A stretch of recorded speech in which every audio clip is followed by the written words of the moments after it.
Siervos del Espíritu Santo, evangelizando en el poder del Espíritu Santo. Jueves 17 de septiembre, porque nada hay imposible para Dios. La gracia del Señor con cada uno de ustedes. En este jueves sacerdotal les comparto con mucha alegría el Evangelio de San Lucas en el capítulo 7, versículos 36 al 50. En aquel tiempo un fariseo rogaba a Jesús que fuera a comer con él. Jesús, entrando en casa del fariseo, se recostó a la mesa, y una mujer de la ciudad, una pecadora, al enterarse de que estaba comiendo en casa del fariseo, vino con un frasco de perfume, y colocándose detrás junto a sus pies, llorando, se puso a regarle los pies con sus lágrimas.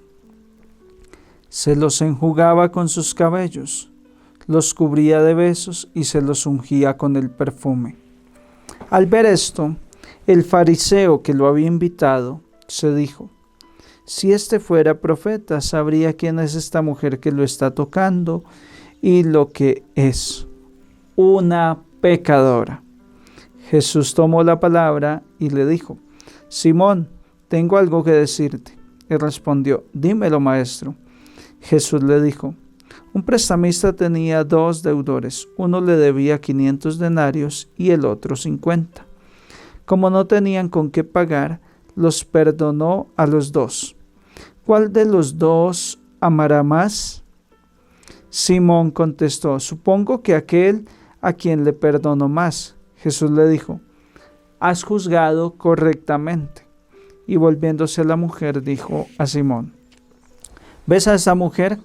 Cuando yo entré en tu casa, no me pusiste agua para los pies. Ella, en cambio, me ha lavado los pies con sus lágrimas y me los ha enjugado con su pelo.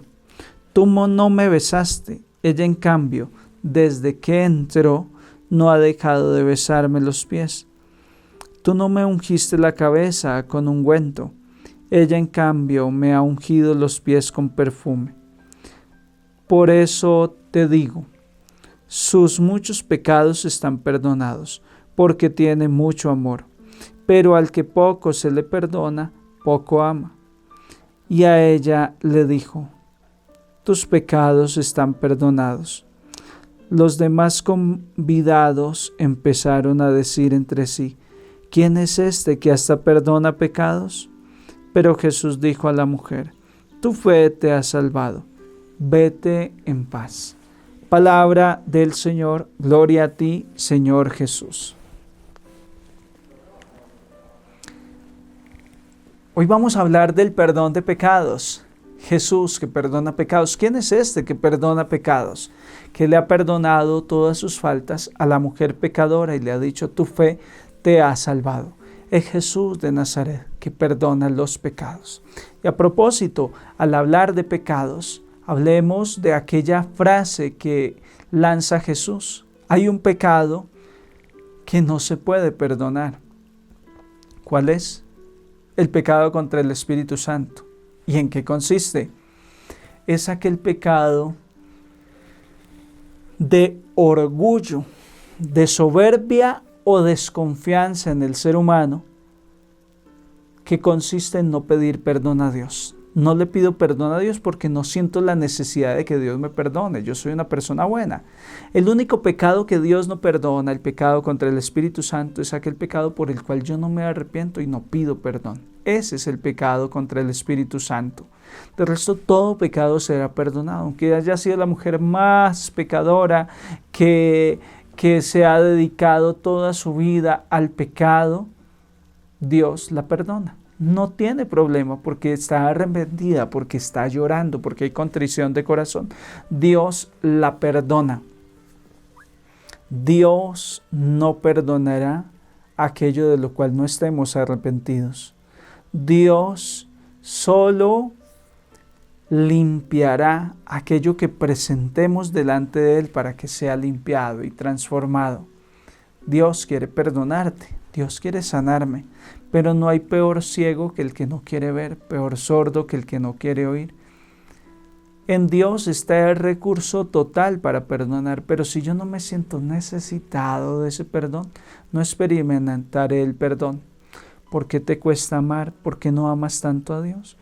Porque al que mucho se le perdona, mucho ama. Si tú no te has sentido perdonado, si no te has sentido, como dice el Papa Francisco, misericordiado por Dios, pues no tienes mucho que amar, mucho que agradecer. ¿Cómo agradece uno al que lo perdona, al que tiene misericordia? A ese uno le queda en deuda, en una deuda de amor. Hoy el Evangelio nos revela una de las realidades por las cuales no amamos mucho a Dios, y es que no he experimentado su perdón. Cuando yo he sentido que Dios me ha perdonado, me ha limpiado, que yo no merezco la gracia de Dios, sin embargo Él me la dio, mi respuesta va a ser una respuesta de amor. En eso consiste la conversión. En el corazón compungido, lleno de arrepentimiento. Pedro lloró su pecado, Dios lo perdonó. Judas no lloró su pecado, se llenó de desesperación, no pensó que Dios lo pudiera perdonar, se quitó la vida, se ahorcó. Ahí está la diferencia entre reconocer o no el pecado. ¿Por qué nos cuesta tanto amar a Dios? Porque aún no hemos experimentado su misericordia. Para mí el año de la misericordia que declaró el Papa Francisco fue un año muy trascendental. Aprendí mucho, experimenté mucho. Y de esto intento compartirles hoy la necesidad de sentirnos misericordiados por Dios para poder amarle más. Si usted se considera una persona muy buena, usted no va a pedir perdón a Dios. Si usted se considera esa persona intachable, ¿de qué le va a pedir perdón a Dios? Y si no se siente perdonado por Dios, si no siente que la misericordia de Dios le ha lavado, que usted necesitó del amor y la misericordia de Dios, usted no va a amar mucho a Dios porque no siente esa deuda interior, no siente esa deuda de amor con Dios. Caso contrario, cuando yo me he sentido miserable, pecador, cuando yo sé que estoy aquí hablándoles a ustedes no por mérito mío, que es pura misericordia de Dios, en esa medida amo más a Dios. Así que pídele la gracia a Dios de reconocer tu pecado. El pecado solo se podrá reconocer en la medida en que yo me alimente mucho de la palabra de Dios y abra la Biblia en muchas ocasiones y esta lámpara para mis pasos vaya iluminándome y descubriéndome cuál es mi pecado, cuál es mi falta, especialmente haciéndome sentir arrepentimiento, dolor en el corazón. ¿Cuántas veces la gente se ha confesado pero sin arrepentimiento? Me decía un penitente hace algún tiempo: todo el tiempo me he confesado porque estamos en grupo, porque llegó la hora de confesarse, pero hoy vine a buscarlo a usted, Padre, porque siento el deseo, me duele el corazón. Y esa persona lloró al confesarse, lloró al escuchar mis palabras de reconciliación con Dios. Experimentó el amor de Dios. Esa persona que me está viendo hoy, sé que está amando más a Dios, se sintió perdonado. Si se siente buena una persona, no buscará el perdón, no sentirá la responsabilidad, la correspondencia de amar a Dios. Dimensionemos nuestra condición de pecadores, acerquémonos a la misericordia y en esa medida el corazón en automático dará una respuesta de amor fiel a Dios. La gracia del Señor con todos ustedes en este día y les bendiga Dios Padre, Dios Hijo, Dios Espíritu Santo, un santo día en el Señor. Y te invito a disfrutar todos los días de una palabra de fe para vivir mejor cada día. Encuéntrame en el Facebook y el Instagram como Padre Ronald Pulido.